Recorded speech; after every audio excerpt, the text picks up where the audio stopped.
Sejumlah kursi Kapolda Indonesia berganti Kamis 13 Maret 2025. Salah satunya kursi Kapolda Riau. Kapolri Jenderal Listio Sigit Prabowo menugaskan Irjen Heri Heriawan jadi Kapolda Riau yang baru. Heri menggantikan Irjen Muhammad Iqbal. Seniornya lulusan Akpol tahun 1991, adapun Irjen Heri Heriawan lulusan Akpol tahun 1996. Sebelumnya Irjen Heri Heriawan bertugas di Kementerian Dalam Negeri mendampingi Jenderal Tito Karnavian.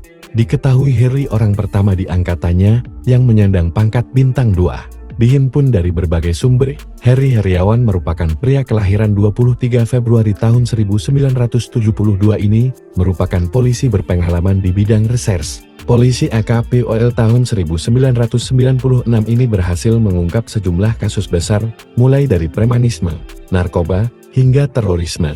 Pada 17 Februari tahun 2012, Heri Heriawan merupakan sosok penting di balik penangkapan John Refra alias John Keng yang terlibat kasus perencanaan pembunuhan terhadap pamannya yakni Agripinus Rumatora alias Mus Kai. Bahkan Heri menembak bagian bawah lutut kanan John Kai. Terkait narkoba, Heri Heriawan juga terlibat pengungkapan kasus 1 ton sabu di Anyar, Banten.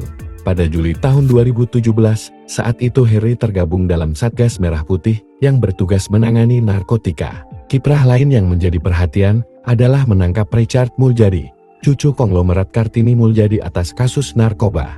Heri Heriawan juga terlibat penanganan kasus pembunuhan dengan racun sianida terhadap Wayan Mirna Salihin saat menjabat Wadireskrimum Polda Metro Jaya.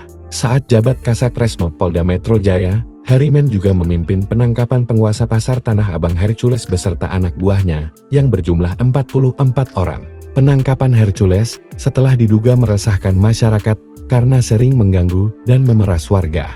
Heri dikenal sebagai sosok perwira yang keras melawan premanisme. Dia pernah menembak mati anak buah Hercules di Cengkareng.